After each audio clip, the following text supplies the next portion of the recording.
사랑하는 성도 여러분, 12월 18일 금요일 아침입니다. 하나님의 은혜와 평강이 함께하길 축복합니다. 오늘 우리에게 주시는 하나님의 말씀은 베드로전서 3장 13절로 22절까지의 말씀입니다. 우리 다 함께 18절 말씀 읽도록 하겠습니다. 그리스도께서도 단번에 죄를 위하여 죽으사 의인으로서 불의한 자를 대신하셨으니 이는 우리를 하나님 앞으로 인도하려 하심이라. 육체로는 죽임을 당하시고 영으로는 살리심을 받으셨느니라. 아멘. 여러분, 믿음의 사람들이 고난을 당하는 것이 복일까요, 저주일까요? 오늘 본 말씀은 바로 이런 딜레마에 대한 질문을 던져주고 있습니다. 베드로는 말합니다. 우리가 믿음의 길을 행함으로 인하여서 그 믿음으로 인하여서 당하는 고난이 있는데 이 엄청난 고난은 오히려 우리에게 영광이요, 오히려 이것이 복이라는 것입니다. 마치 이 말씀은 예수님께서 마태복음 5장 10절에 그렇게 산상수훈에서 말씀하신 것 같죠. 무엇입니까? 의를 위하여서 핍박을 받는 자는 복이 있나니 천국이 저희 것임이라 하신 말씀 말입니다. 의를 위하여서 핍박받는 것이 복이다. 우리는 복이라 그러면 팔복, 여러 가지 복들이 있지 않습니까? 오복, 그렇게 해서 복 받는 길은 참으로 잘 먹고 잘 살고 장수하고 자녀가 출세하고 부유하고 이런 것들이 복이라 이렇게 생각합니다. 그러나 성경에서 주님이 하나님께서 우리에게 주시는 복의 개념은 다릅니다. 이 복이라는 것은 결국 영원한 생명을 성취하는 겁니다. 천국을 소유하는 거죠. 천국에 가서 하나님으로부터 상급을 받는 겁니다. 이게 바로 복입니다. 그래서 복의 개념은 땅에서의 복으로 머무는 것이 아니라 영원한 천국에서의 복을 말하는데 이 영원한 천국에서의 복은 때로는 땅에서의 고난을 전제로 하고 있습니다. 그래서 고난을 받는 자, 그것은 바로 복을 받을 수 있는 기회라는 것입니다. 그래서 베드로는 성도들에게 이런 이야기를 하고 있죠. 너희가 열심으로 선을 행하라. 그렇게 말합니다. 네, 맞습니다. 우리가 믿음의 사람으로서 열심으로 선을 행해야 하는 일이 당연한 일입니다.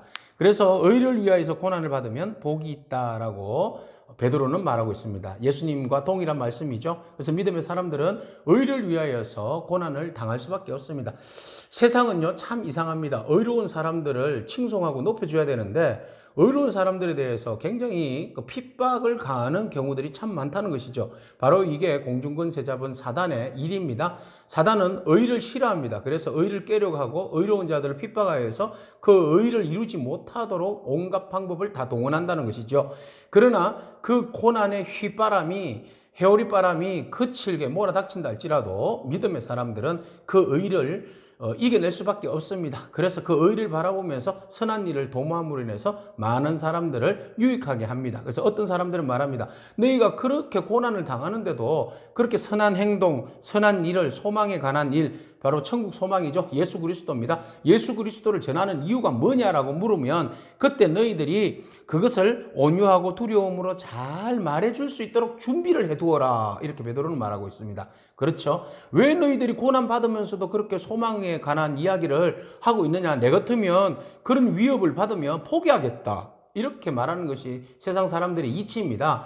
그럼에도 불구하고 우리는 아니야. 우리는 참 소망이 있어. 그 소망 한번 들어볼래? 하고는 논리적으로 조리 있게 그것을 사형리를 준비하듯이 우리 나름대로 잘 준비해야 한다는 것이죠.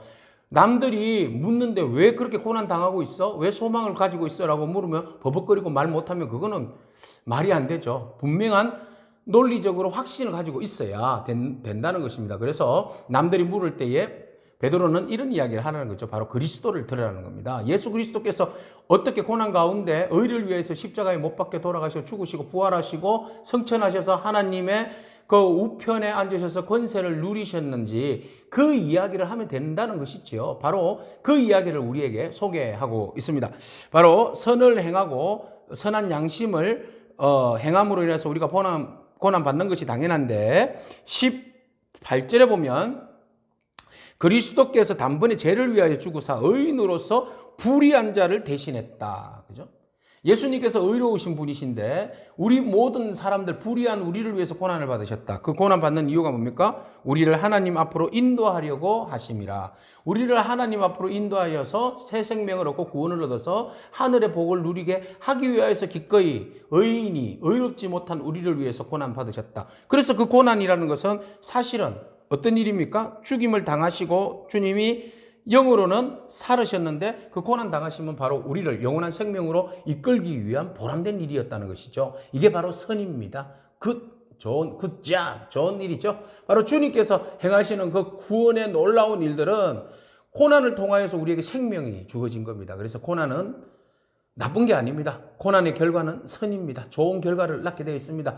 그리스도인들의 고난은 결과적으로 좋은 결과를 낳게 되어 있습니다. 우리가 고난받고 인내하고 참고 복음을 전하는 일에 선한 행실에 앞장서면 그 일들로 인해서 많은 영혼이 죽게 돌아오게 될 것이고, 우리가 인내하고 참으면 결국 우리가 순교를 할지라도 죽음 앞에 놓인다 할지라도 우리의 영원한 생명이 하늘 보좌에 상달될 것이고 하나님의 위로를 받을 것이며, 하나님께서 우리에게 영원한 고난을 통하여서 인내함으로 참음으로 주어지는 상급이 있기 때문에 그렇습니다. 이것이 바로 복된 것이죠. 그래서 의를 위하여서 핍박을 받는 사람은 복이 있다 라고 말씀하신 겁니다. 자, 예수님께서 이렇게 죽으시고 고난 받으시고 난 다음에 부활하셨습니다. 그리고 부활하셔서 우리에게 영원한 생명을 주셨는데요. 22절에 그는 하늘에 오르사 하늘 우편에 계시니 천사들과 권세들과 능력들이 그에게 복종하느니라. 이 권세와 능력과 복종이 어디로부터 왔습니까? 바로 고난에 대한 순종입니다. 우리가 아무리 어려운 일이 닥친다 할지라도 여러분 절망하지 않기를 바랍니다. 두려워하지 않기를 바랍니다. 주저앉지 않기를 바랍니다.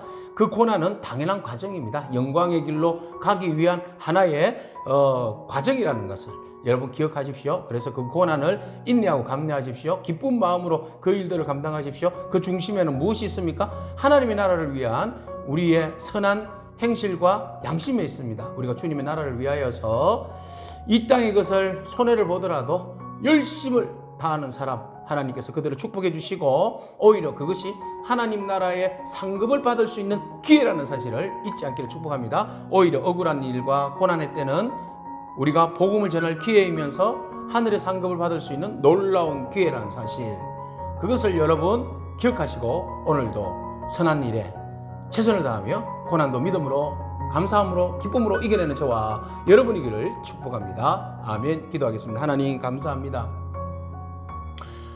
우리가 고난을 참되 억울한 고난을 참기가 힘듭니다. 그러나 주님께서도 친히 의로우셨지만 불의한 우리를 위하여서 그 모든 고난을 인내하며 참으셨습니다. 결과가 주님은 사망 권세를 깨뜨리고 부활하셔서 우리에게 생명을 주셨고 하늘 보좌 우편에 앉으셔서 모든 권세와 영광을 누리시며 모든 천사들과 사람들로부터 복종을 받으셨습니다.